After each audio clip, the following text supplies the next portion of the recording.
So, welcome back, everyone, to another episode of Let's Get Moving podcast, the show where I would try every single time to break down the science, the strategies and the systems you need to do in order for you, of course, to elevate your physical performance and to optimize your health.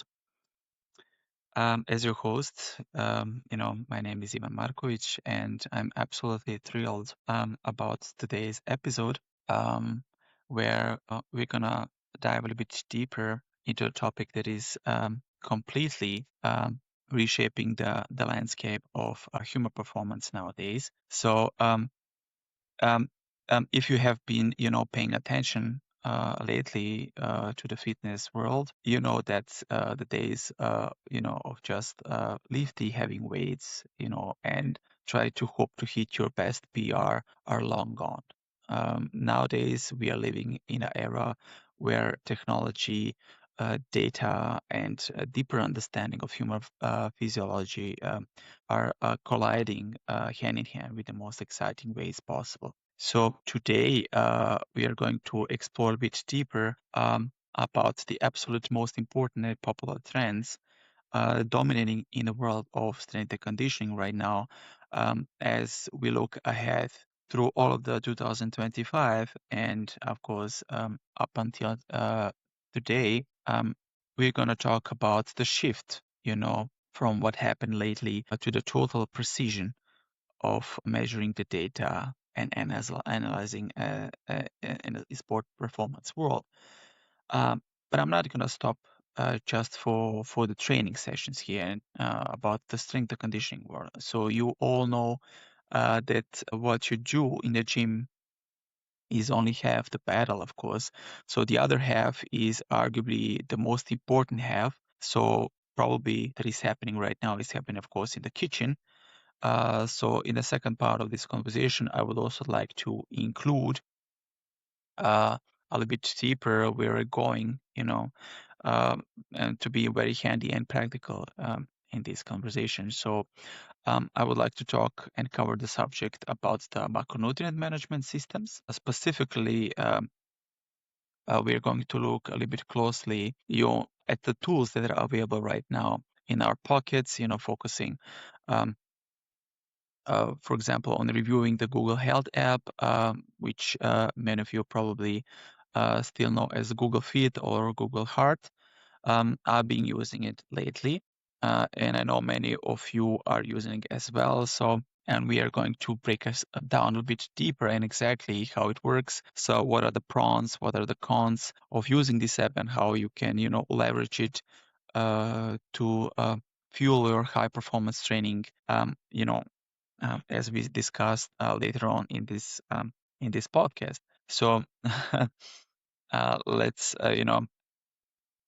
we're going to be very specific about this. So grab something, if you want to take some notes. Otherwise, grab your favorite drink and let's evolve in the landscape of the Let's Get Moving era. So if we look at the big picture, so what is actually happening right now in the world of strength and conditioning? If you have to summarize it, with the current state of the industry, probably in one word, so it would be, the data. So the data collection. We have officially entered the era of data-led decisions, and it is transforming right now how the athletes are training, how they recover and how they complete, first and foremost. So for decades, coaching was largely an art of form based on intuition and experience. And a coach would look at the athlete, try to gauge their fatigueness and adjust the workout accordingly. But at that, intuition is still incredibly valuable, not to forget. But now it's being supercharged, and led by objective metrics is something that is put on the forefront. And according to the American College of Sport Medicine, I think it was published late 2025, from that report, wearable technology remains the absolute number one trend in fitness, which data-driven, training technology making a massive, a leap into the industry. But what does this look like in practice? It means we are moving away from, generic program creating and towards a much more highly personalized uh, dynamic training protocols. So we are looking really at the real-time metrics, like what is the heart rate variability or HRV. So what is the muscle recovery status and the power output of the athletes? So athletes are using tools nowadays such as like Whoop to monitor their sleep and recovery patterns. These systems are also for movement analytics on the field and their athletes management systems, like I think it's called like smart base to centralize all of the data. So this shift is very profound because it allows for that intentional changes in the training intensity and duration based on exactly what the athlete's body is doing and at that exact moment. So it's very different between driving blindfolded and driving yourself with the GPS data. So this is what we have to encounter.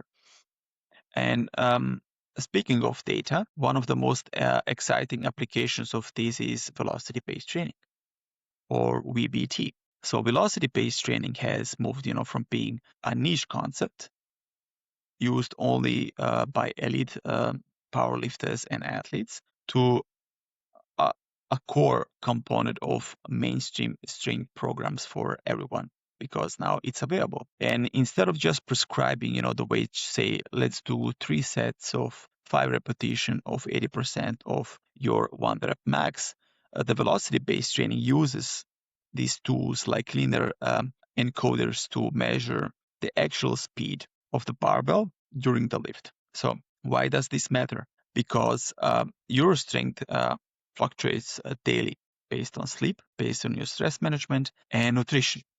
And if you are fatigued, that 80% might feel like you're 95 to you. And pushing throughout this training regimen, it could lead to overtraining or even the injury. But with velocity-based training, if the bar speed drops below a certain threshold, the coach knows immediately that the athlete's fatigue and they can just adjust the load of the volume of the speed, for them to be able to fly. So it replaces subjective measures of effort with much more precise and objective data. So now you can't just talk about the data without talking about, what is the engine of this process. So of course we have the artificial intelligence. So the AI is no longer just, something that is available for the government. It is actually, reshaping strength and conditioning or like any other industry that we are talking as we speaking. So we are seeing the AI, many power platforms that can analyze an athlete's historical data and based on that to even create automated personalized training plans, much more predict with even a potential risk management before it even happened and optimize the recovery schedules. So this is quite astonishing and awesome, but I want to be clear here. AI is not um, replacing the coaches, but it is automating the routine tasks. So this data entry, so what is the basic programming adjustments, filling up, the coach, to be much more focused on what they should be doing it as a coach. So the coach is a strategist, but there is also a mentorship,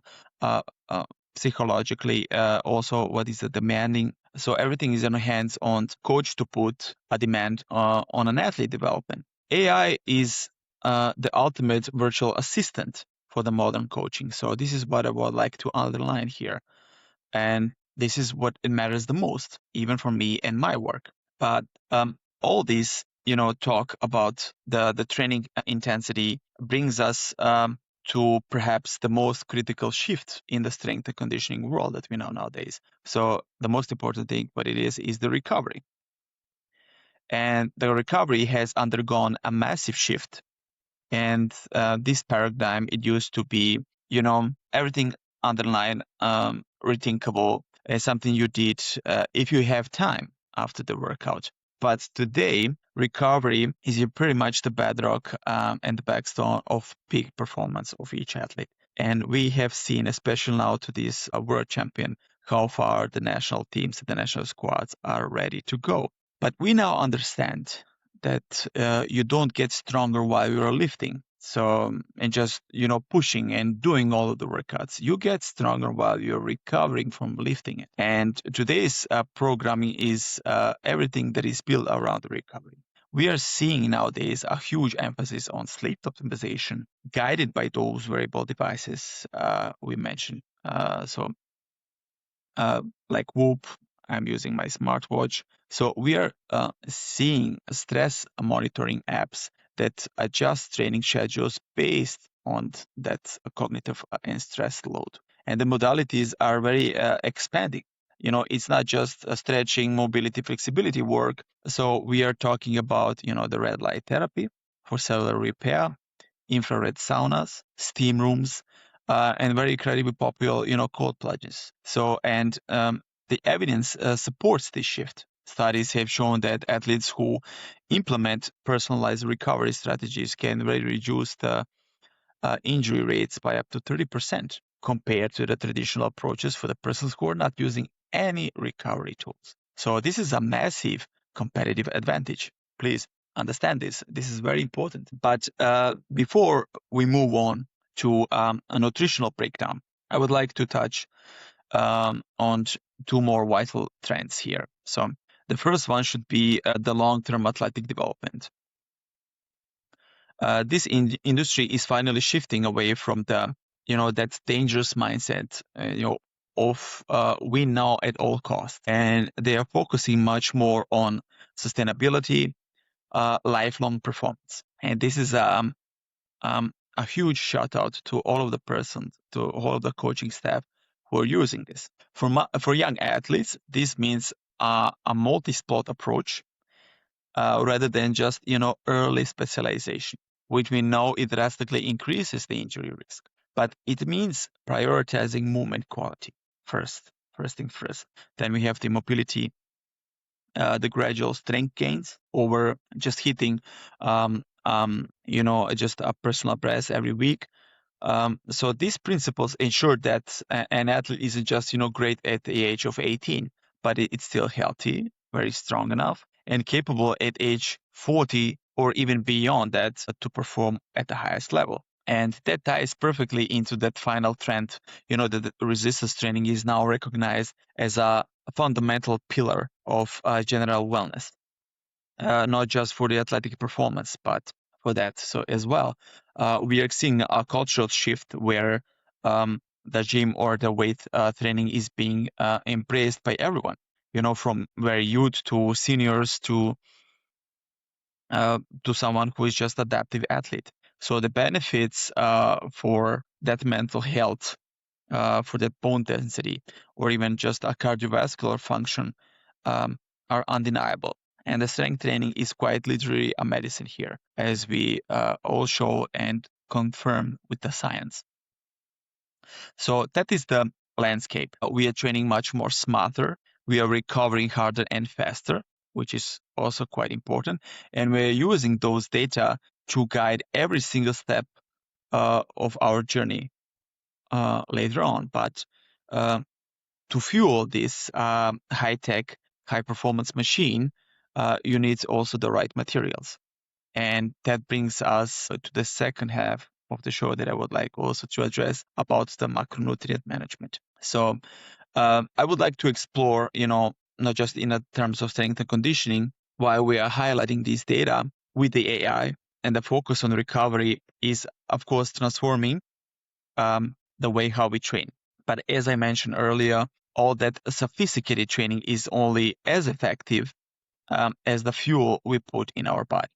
And that brings us, of course, to the crucial topic of the macronutrients. So for those who are new with the term of macronutrients, are the nutrients our body needs in large amounts to provide energy and support bodily functions. So we are talking about this. When we talk about this, we are covering, of course, the protein, carbohydrates, and fats. And each plays a very distinct and vital role in the context of strength and conditioning, but in general, just living as well. So the proteins are the essential amino acids for muscle repair, for growth, and for recovery. So it's building block of our body.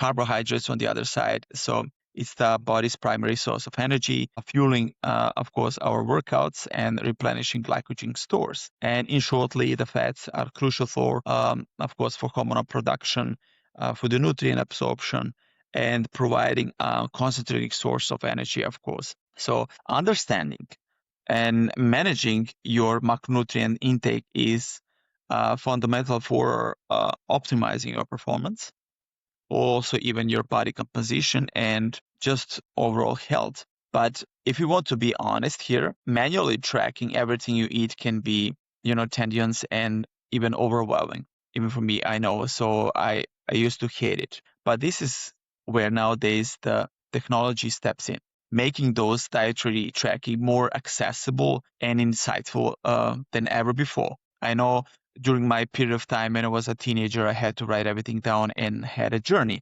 And even at the end of the day, I have to add and calculate all of the macros that I put in my body. But nowadays, we have the applications that can do for us. But for many of you, including myself, I have been using many apps, to help me with this. And the app that we are going to focus on today, which you might know by a few different names, is Google Health. Now, if you are thinking Google Heart or Google Fit, you're also on the right track. Um, um, Google has been consolidating its health and fitness offerings, and what this is, of course, not a paid subscription or anything like this, or paid promotion. I just want to talk about it because I'm using myself, just to make a disclaimer. So what's of course the Google can offer us to the point of this fitness tracking. It has been, of course, evolved into the more advanced and comprehensive Google apps. So for me, as I know it, it has been designed to be really pretty much a central hub for all of the wellness data, um, to the macronutrient management. Many features are also involved with significant updates. So you can also log in your workouts or even download some of the workouts who are on the platform itself. So it's a huge offer that they are giving us right now. But I would like to break down, the key features of the Google Heart that make it a very powerful tool for managing the macros, of course. Firstly, it can really helps you with calorie target settings. So the app can calculate your total daily energy expenditure by combining your basal metabolic rate and the calories your body burns at rest. So with your adjusted baseline activity and any active calories, uh, can be tracked by this device. So this gives you a very personalized calorie goal to work towards, whether you're aiming just for muscle gain, fat loss, or even maintenance. So the next I would like to underline here, and this is where it gets really powerful for our audience, for you as well. I think it's the personalized macronutrient ranges. Google Health doesn't just give you a generic split. It allows you very customizable target based on clinical recommendations. For protein, for example, it might suggest between 1.2 to 1.4 grams per kilogram of body weight, so which aligns very well with recommendations for active individuals. For carbohydrates and fats, it can provide flexible percentages of your remaining daily calorie budget. Typically it suggested 20 to 35% for fat, with the rest coming from carbs as well. So this flexibility is also a very key point, as the individual needs, can vary very significantly on a daily basis. But what truly sets the new Google app apart from many other apps is these effortless logging methods. So the days that are gone right now are the days where we had pretty much limited access to this manual or even typing a barcode scanning. Uh, through those are probably still available to many apps, but Now you even have the option of conversational logging. So you can use your voice or even text to simply tell your coaching app, in this case, what you ate. So imagine saying just, add 30 grams of protein, or I had a banana, or I had a 3-egg omelet. So this is very incredibly intuitive. And besides that, you also have a photo logging. So this is pretty much a game changer. So you can pretty much snap a picture of your plate, and the app's AI will suggest food entries based on what it recognizes. Of course, you can just adjust serving sizes, but it's a huge, time saver for many of us who are a little bit more advanced in tracking the data. But beyond just, logging in, Google app offers a very good health insights, and this is where your food data interacts with your fitness and sleeping data. For instance, the app can provide much insights into how late at night eating might be affecting your sleep. Then it can give you a much more complete picture of your overall wellness. So in just about, the calories in, calories out, it's about, how everything is interconnected within the system. So it boosts a lot of, smarter third-party synchronizing. So if you prefer to, for example, log your food in other popular apps like, for example, MyFitnessPal or a Chronometer, Google can seamlessly pull all of the data in using these smart connections, or on Android or even a iOS system, I believe. I'm using Android, but I believe it's also available for both of them to prevent those duplicate entries and even synchronizing the data without you having to manually transfer it. So this is also quite a huge deal. It also includes hydration tracking with pretty much, the default goals and the ability to track specific beverages like caffeine and alcohol, which can be important for overall performance and recovery. So not to forget. So this is one of the, the top thing to see. But if you want to, underline this and really talk about the pros and the cons, uh, based on the features, it's of course purely individualistic. But what can be the real world pros and cons of using those apps that can Google use us on our macronutrient management?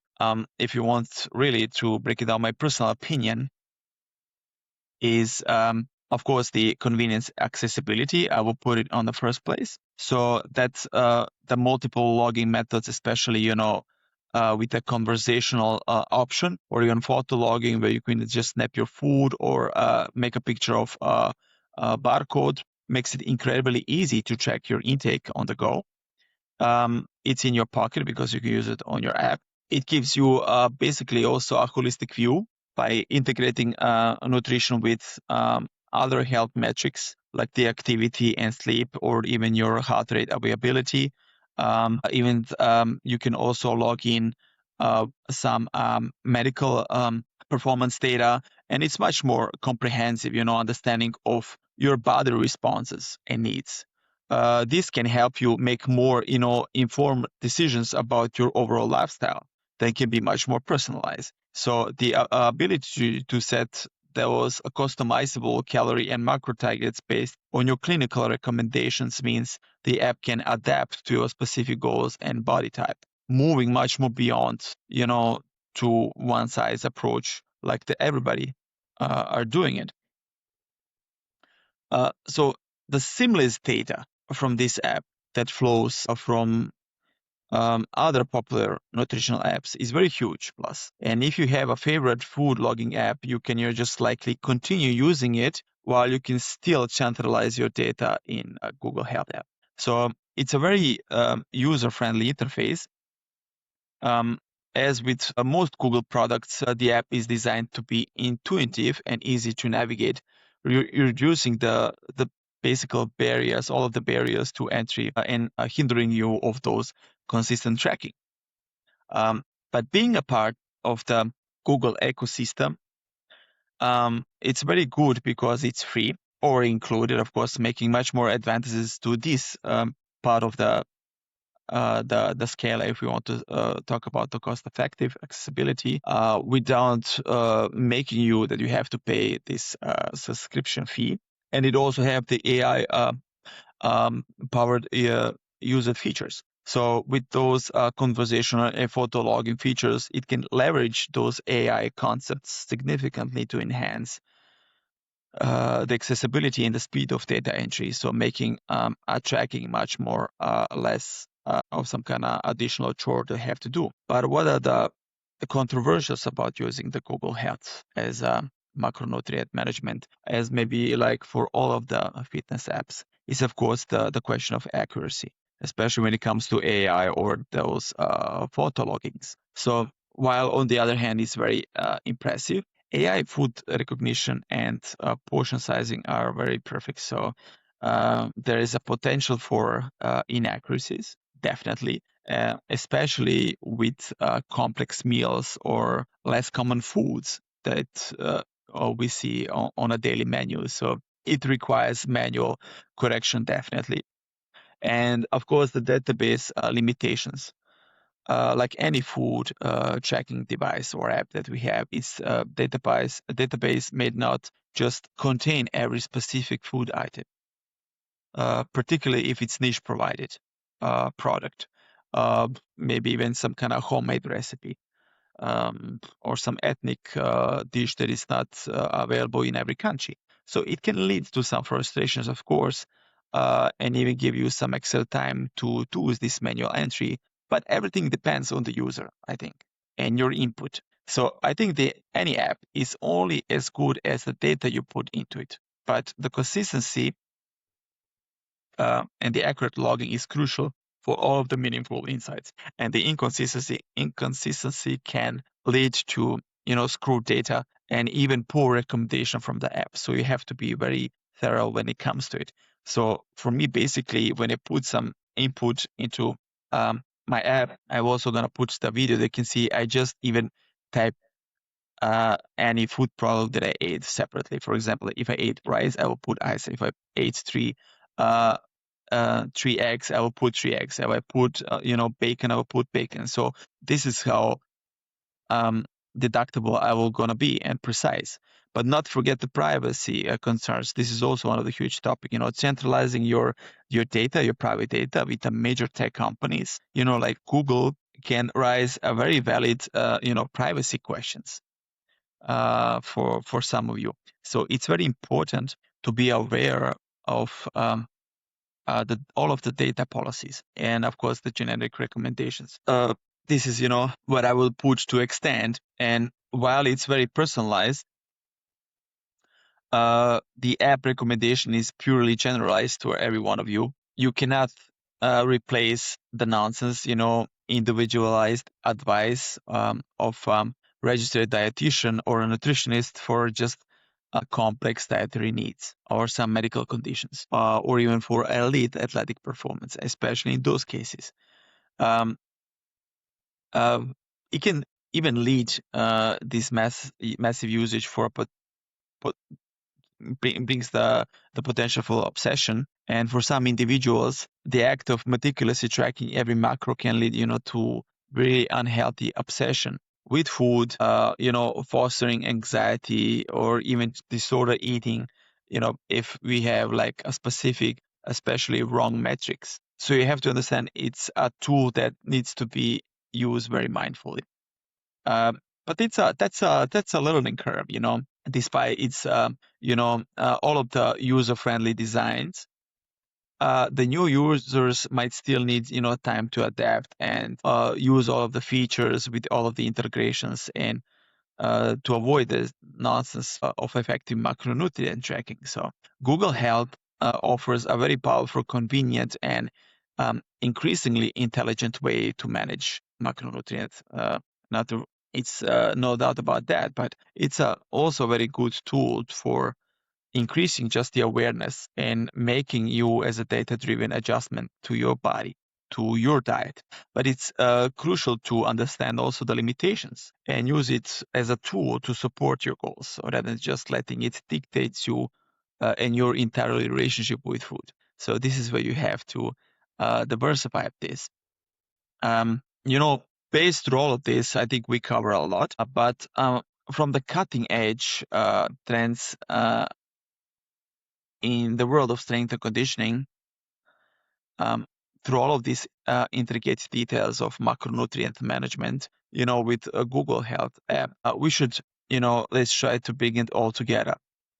How do these two worlds, the data-driven training with the smart nutrition can be synergized to create a truly optimized approach to your performance and health? I think this is also a huge deal. And I believe that beauty especially lies in that feedback loop. So imagine this. You're using a velocity-based training in your routine, and the data shows you having a high-intensity day, pushing very heavily with your heavy loads with a good bar speed. This information can directly inform your nutrition. On such days, I believe your Google app might shows a high calorie expenditure, prompting you to ensure adequate carbohydrate intake to fuel your performance and replenish, of course, the glycogen stores. Conversely, if you recover metrics from wearable devices, integrated with Google Health, also indicate that you're under recovered.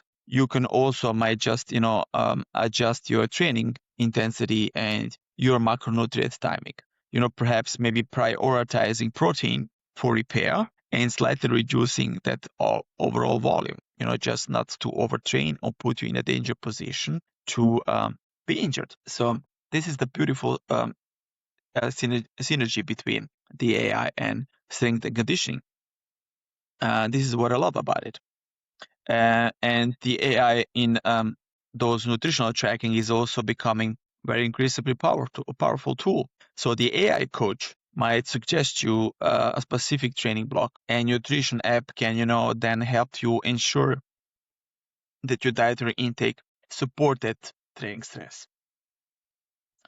So for me, I think it's about creating a very truthful, integrated system where altogether your training, your recovery, your nutrition are all speaking the same language. And this is very very crucial to underline and to understand this. So for all of you and for all of those who are looking to implement these strategies, here are some practical advices.